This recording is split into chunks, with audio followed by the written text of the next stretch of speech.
Educação à distância, mudando realidades.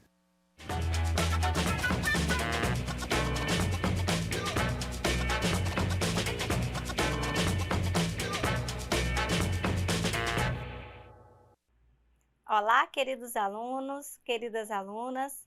Eu sou a professora Rosa Martins e, dando continuidade à nossa disciplina de práticas colaborativas de estudos em grupo 1, nós vamos iniciar agora a nossa terceira unidade. E esta aula é uma aula que vai continuar falando sobre a entrevista, mas não a entrevista como vimos na aula passada, que foi a entrevista na perspectiva dialógica, na qual nós abordamos o passo a passo de uma entrevista na área de ciências humanas, especificamente com a metodologia da história oral, que é a metodologia que nós estamos utilizando nesse semestre com vocês. Mas nessa aula nós vamos abordar a entrevista como prática pedagógica. E o que isso significa? Significa que nós vamos abordar a metodologia da entrevista, que envolve a história oral, mas como a sua prática docente, como você, como futuro professor, futura professora, poderá utilizar a história oral na sua sala de aula, da mesma forma que você está participando dessa metodologia como aluno. A ideia aqui é trazer essa metodologia para a sua futura prática docente. Interessante, não é? Então vamos lá que eu vou te explicar como você pode fazer isso.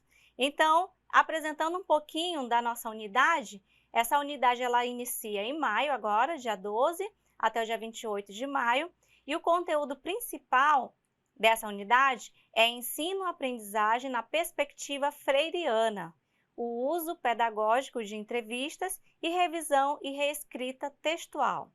O objetivo desta unidade é identificar os pressupostos teóricos e práticas sobre conceitos de ensino e aprendizagem na perspectiva de Paulo Freire. E a partir desses pressupostos, nós vamos pensar na metodologia com o uso de entrevista em sala de aula.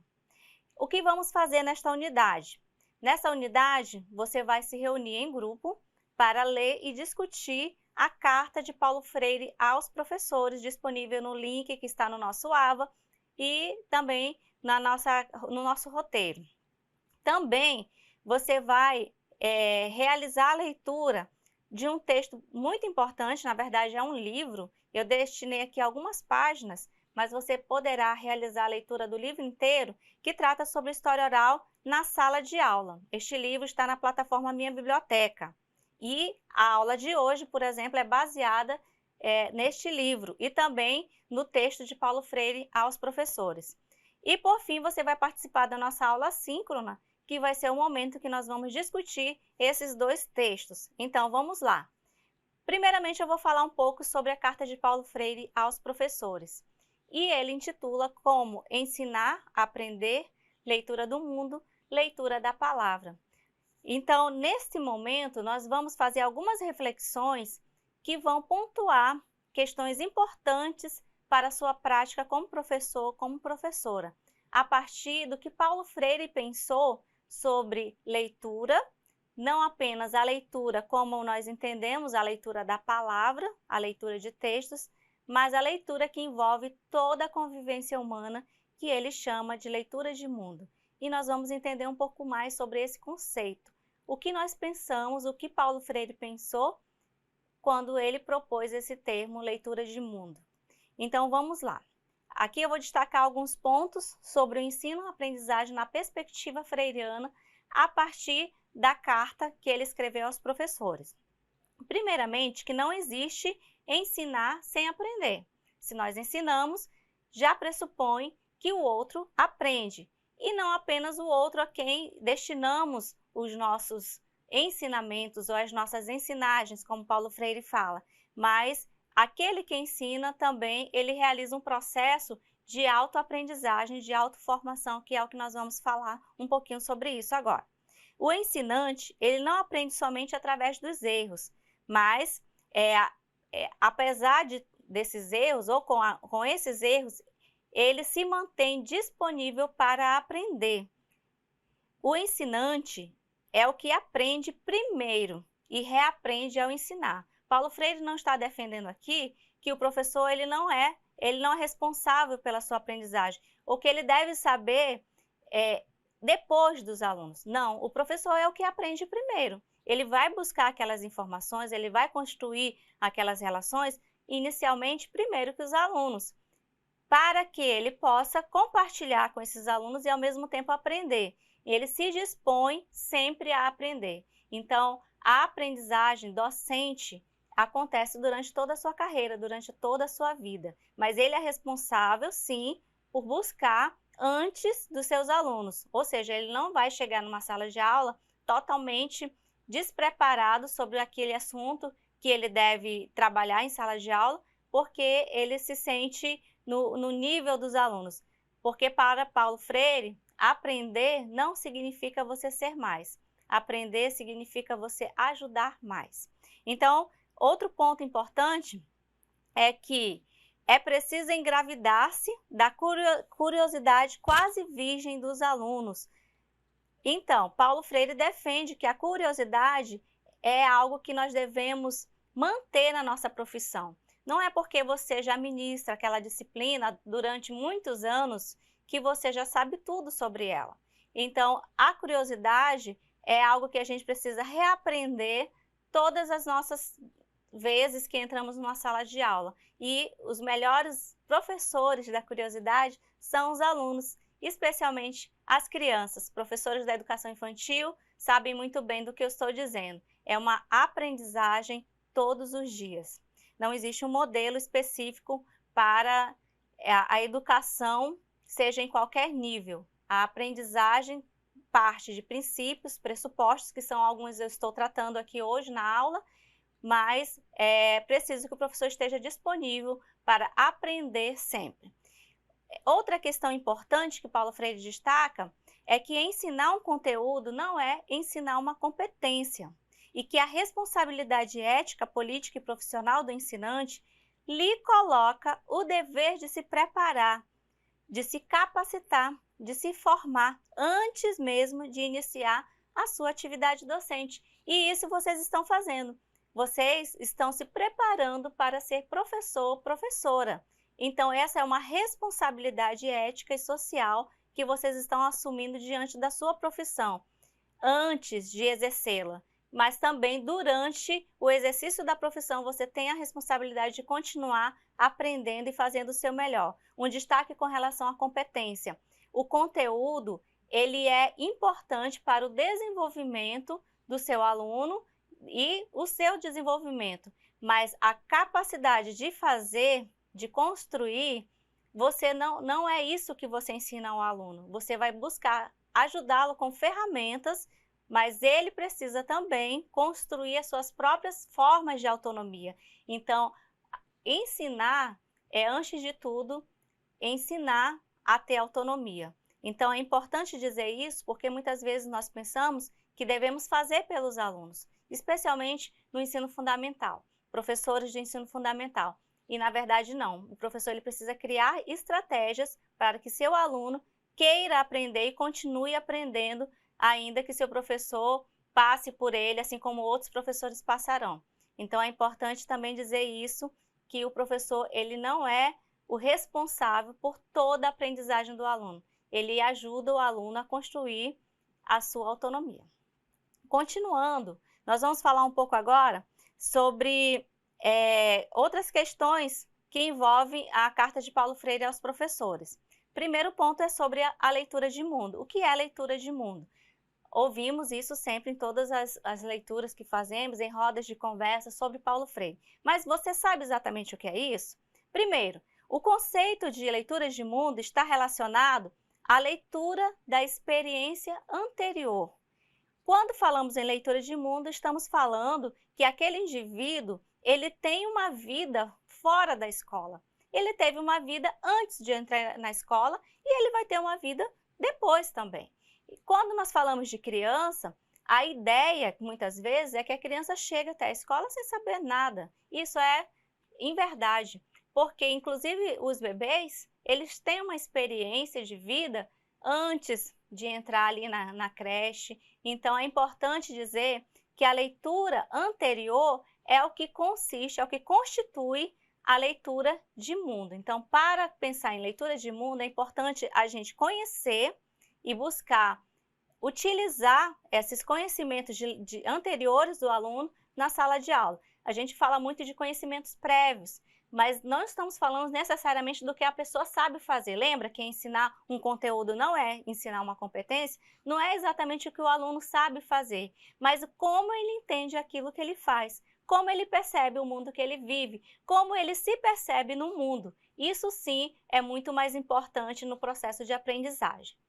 Continuando sobre leitura de mundo, é importante dizer que a cultura é um outro conceito importante para entender o que é leitura de mundo. Porque o principal papel da pedagogia freiriana é entender como essa cultura influencia as práticas sociais daquele aluno, daqueles grupos que estamos convivendo ou buscando nos educar com eles. Então, é importante aqui pensar, a leitura de mundo o que é? É uma leitura da experiência anterior que visa fazer um esforço, e Paulo Freire usa esse termo esforço, é um esforço de compreender a cultura do outro. Então, não vamos perder essa ideia de vista durante o nosso curso e durante as nossas disciplinas, que vamos fazer metodologias, vamos fazer estágio, mas entender que estamos trabalhando com pessoas que têm sim uma experiência de vida anterior. Continuando, um outro conceito é o círculo de cultura, também bastante conhecido, e vocês podem aprofundar sobre isso no texto. E o que é o círculo de cultura?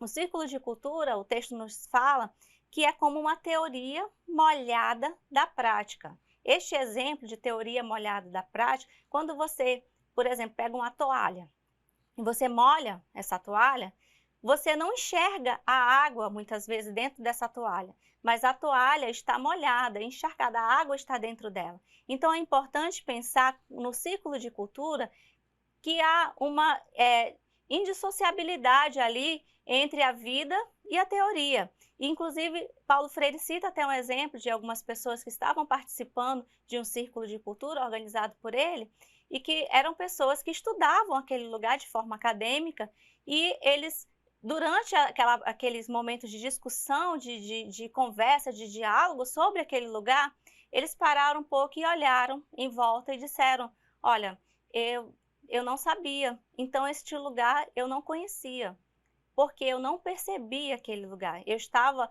olhando apenas pelo óculos pela forma que outras pessoas veem. Eu não estava interpretando este lugar, eu não estava conversando com as pessoas que moram também neste lugar. Eu não estava dialogando, eu não estava construindo sentidos. Os meus sentidos eram repetidos, não eram sentidos, porque eram repetidos de outras pessoas, de pessoas que pesquisavam muitas vezes sem conhecer, até mesmo na prática, aquele lugar. Então, a teoria e a vivência, elas precisam andar juntas. É a praxis, é a toalha molhada. Não esqueçam dessa imagem. E ali, repetindo aqui a questão da cultura e do exercício da escuta. Você não vai aprender sobre a cultura do outro se você não se dispor a escutar. Então, o exercício da escuta não é só para o profissional psicólogo, como muitas pessoas falam. O professor, ele é um profissional da escuta. Muito pelo contrário do que a gente percebe. Vocês agora estão me ouvindo? Então, vocês devem estar pensando, olha, a professora está falando em escuta, mas ela está falando? Sim, eu estou falando porque é um ambiente que vocês precisam ouvir. Mas eu escuto vocês, eu escuto nas nossas aulas, eu escuto durante a disciplina.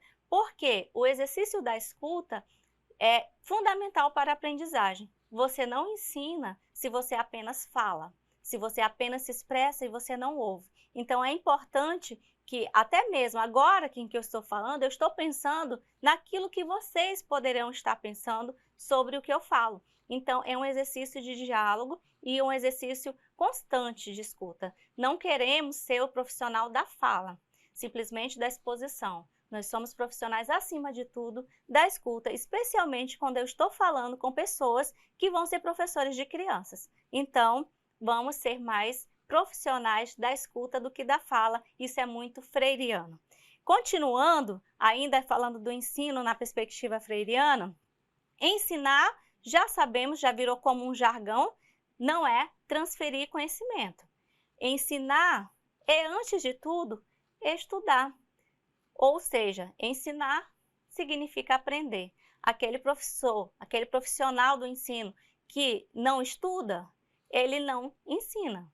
Ele apenas reproduz, ele é como aquele participante do ciclo de cultura que repete informações que ele não vivencia, que não tem sentido para ele, que ele simplesmente reproduz.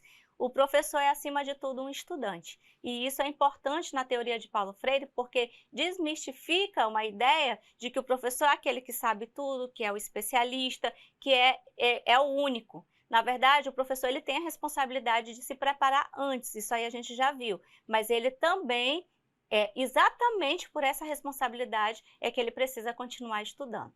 Outra questão sobre o aprender, eu falei sobre o ensinar, agora o aprender. O aprender não é permitir que o outro assuma a sua tarefa de compreender. Se você é um aprendente, se você quer aprender, e o professor é um aprendente, ele precisa assumir a sua responsabilidade nesse processo de aprendizagem. Ou seja, não é outro que tem que interpretar o texto para ele. Ele mesmo precisa assumir essa competência.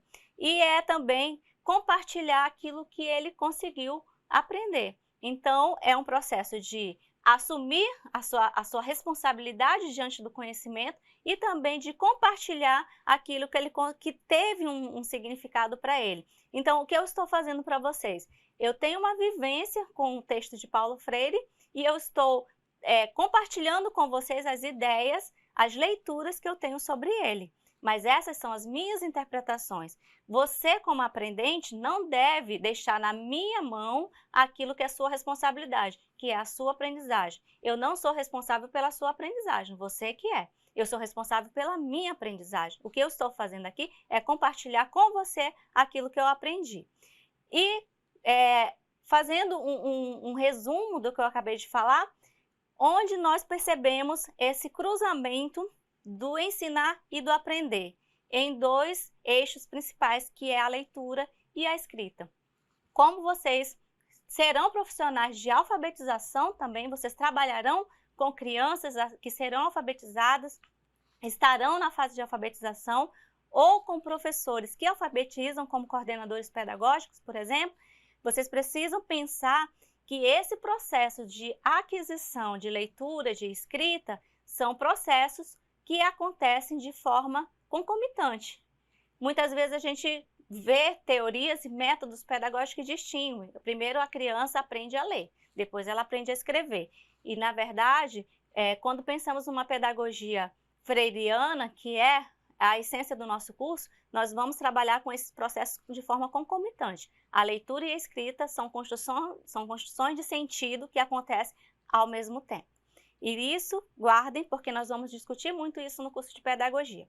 E aí, agora vamos para a segunda parte da nossa aula, que é quando a gente fala da entrevista como prática pedagógica e é o uso das entrevistas em sala de aula. Então, vamos lá.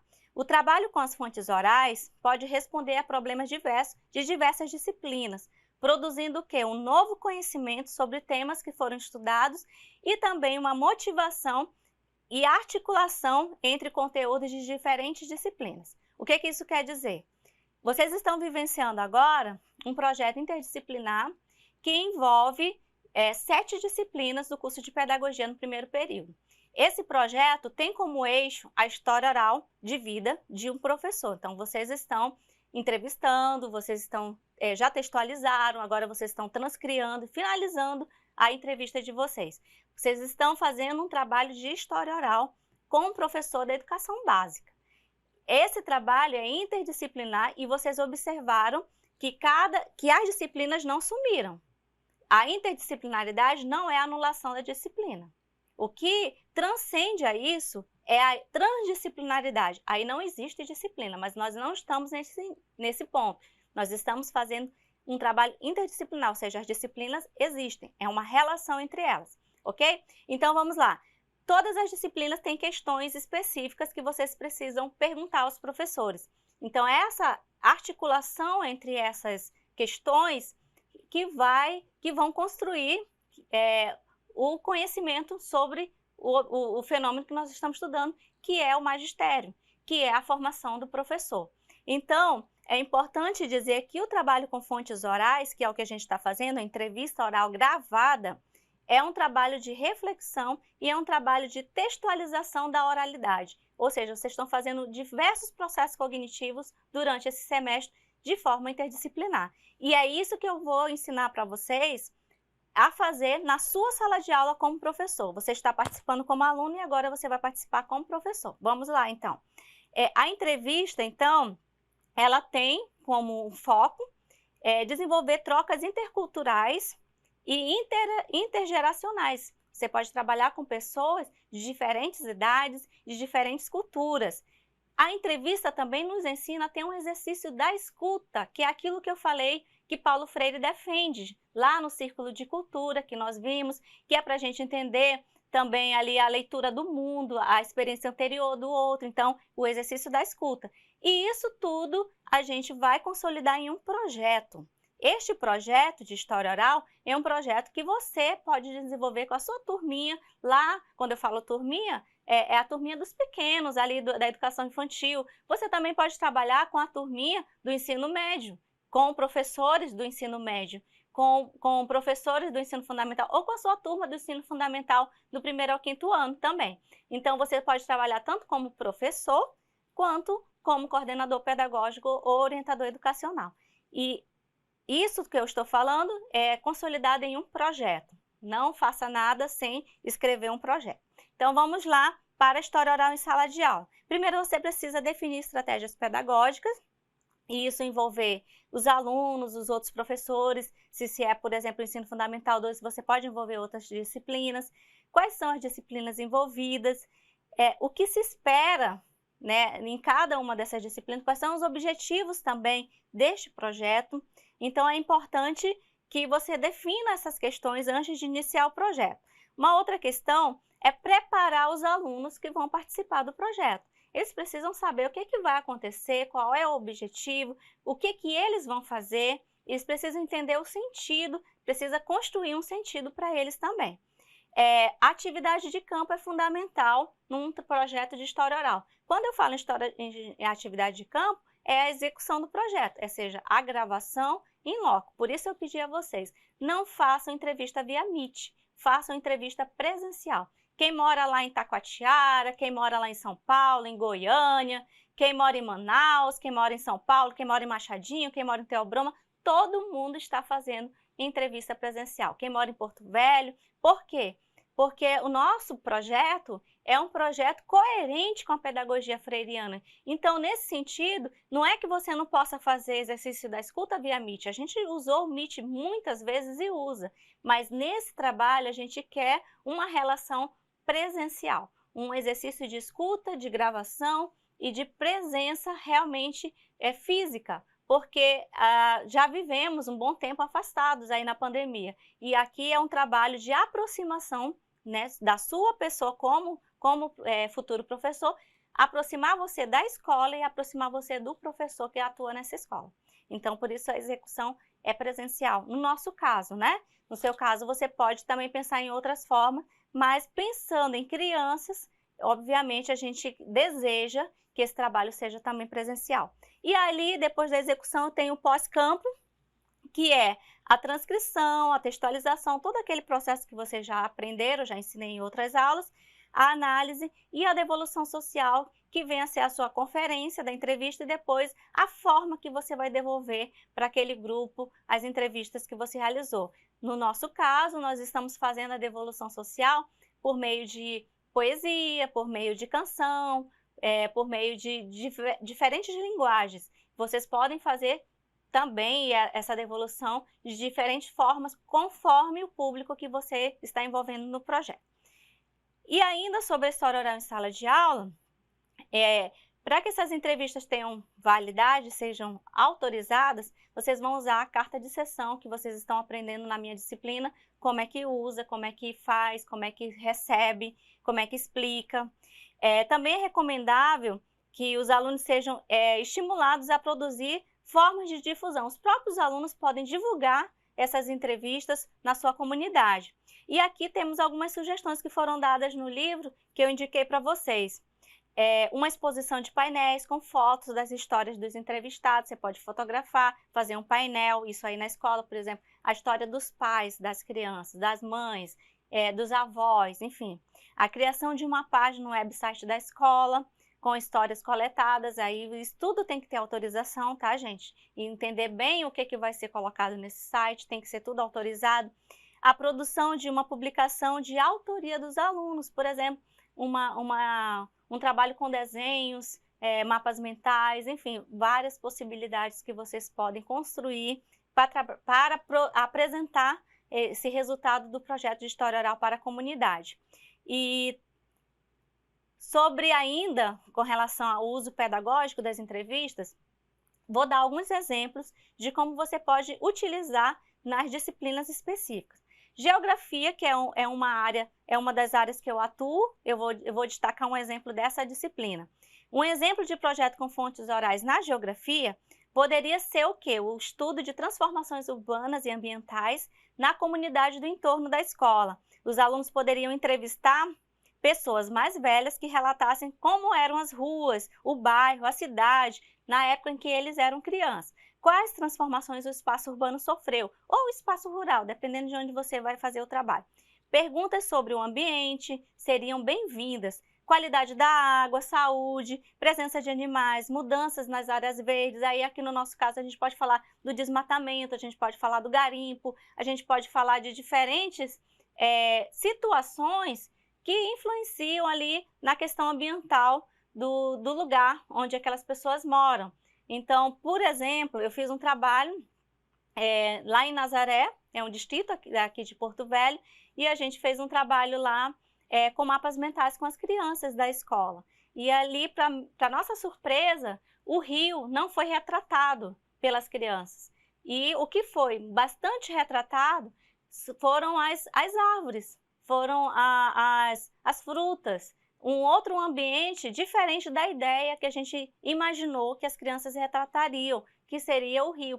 Para nós, pesquisadores, o rio seria a fonte ali de vida e de circulação das pessoas. Sim, mas para as crianças não era, pelo menos para aquelas crianças que participaram do nosso trabalho. Então, aqui, com o trabalho de história oral com geografia, você pode coletar, você pode construir com pessoas relatos sobre a história de um lugar, sobre a história de um bairro, sobre a história de uma cidade, sobre a história de uma escola, enfim, tudo isso. E você pode construir em um projeto de história oral, inclusive repensar ali problemas que aquela comunidade enfrenta, como alagamentos, como criminalidade, pensar ali com a própria comunidade a partir do que aparece. E olha, aparecem muitas questões importantes num projeto de história oral. As pessoas estão esperando a possibilidade de falar. Existem aqui outras disciplinas, eu vou dar só mais um exemplo, né, de língua portuguesa. Acho que tem mais um exemplo de matemática também, mas eu vou dar aqui língua portuguesa. A história oral pode auxiliar o aluno a entender diferentes usos da linguagem, tanto oral quanto escrita.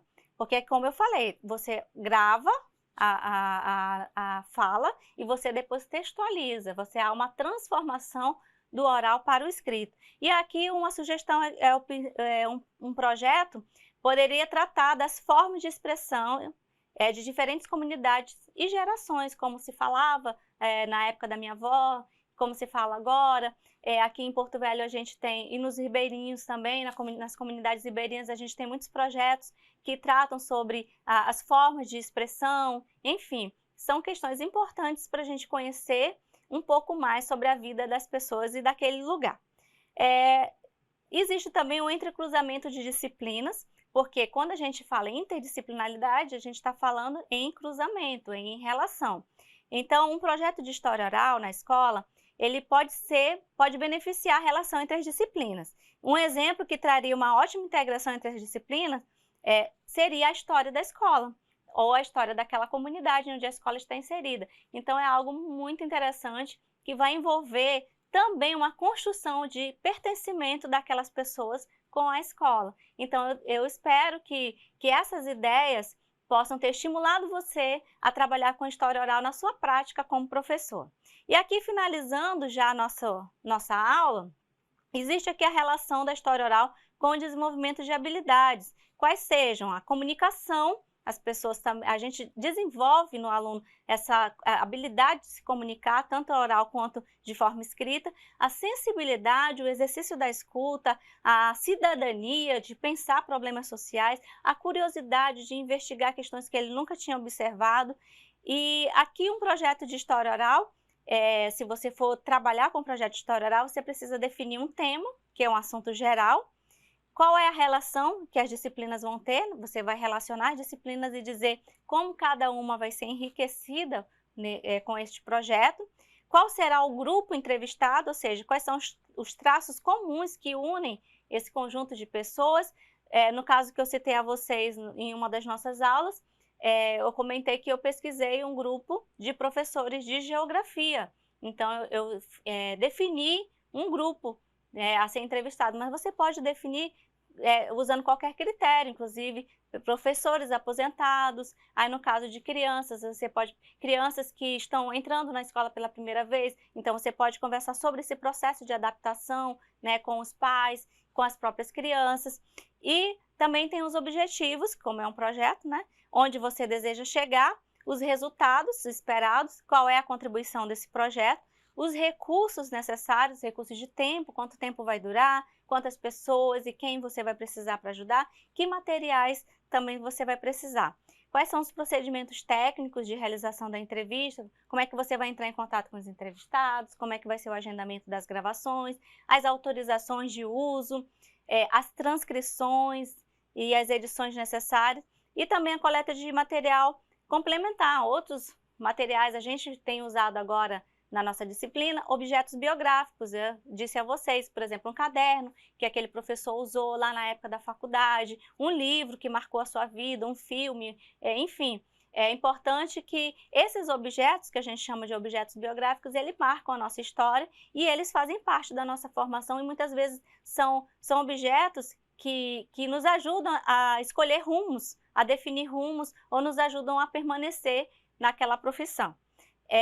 Ainda no projeto de história oral tem o cronograma, né, que é a previsão das atividades, e os usos do produto final, como você vai apresentar essas entrevistas para o público. E aqui finalizando a referência que eu peço que vocês leiam, que é a carta de Paulo Freire aos professores, eu falei sobre ela no início, e o livro base desta aula, que é de Valéria Barbosa Magalhães e Ricardo Santiago, sobre história oral na sala de aula. Inclusive, este livro ele tem várias sequências didáticas que você pode utilizar, você pode adaptar para o uso na sua sala de aula. E então, finalizando, quero deixar aqui uma reflexão deste livro, inclusive. Ouvir histórias pode ser uma maneira de o aluno entrar em contato com a realidade vivida por ele e pelos outros. Ao mesmo tempo, consiste em um recurso inovador de aprendizagem bastante distinto das aulas expositivas centradas no professor. E com isso, eu quero repetir a vocês que a nossa profissão precisa aprender com Paulo Freire, nós professores, a ter o exercício da escuta, muito menos aula expositiva e muito mais escutar os alunos para construir com eles novos sentidos para a sua aprendizagem. Lembrando sim que eu, professor, tenho a responsabilidade de me formar, de me buscar formação, mas a minha profissão não me exime também do direito de desaprender. Eu preciso aprender sempre. E aí sim o aluno também construir com ele, independente da idade, seus níveis de autonomia para que ele também seja responsável pela sua própria aprendizagem conforme ele for se desenvolvendo e crescendo na sua vida. Eu desejo que vocês utilizem essa possibilidade do método da história oral em sala de aula, porque já vivenciei como professora de educação infantil, de ensino fundamental, já utilizei e utilizo como professora da educação superior, como pesquisadora, e sei que dá muito certo. E eu espero que essa prática também seja uma prática, um exercício constante na vida de vocês. Desejo um abraço para vocês e aqui fica meu desejo também que vocês sejam professores apaixonados pelo exercício de aprender. Professor, em última análise, é aquele que aprende. Até mais!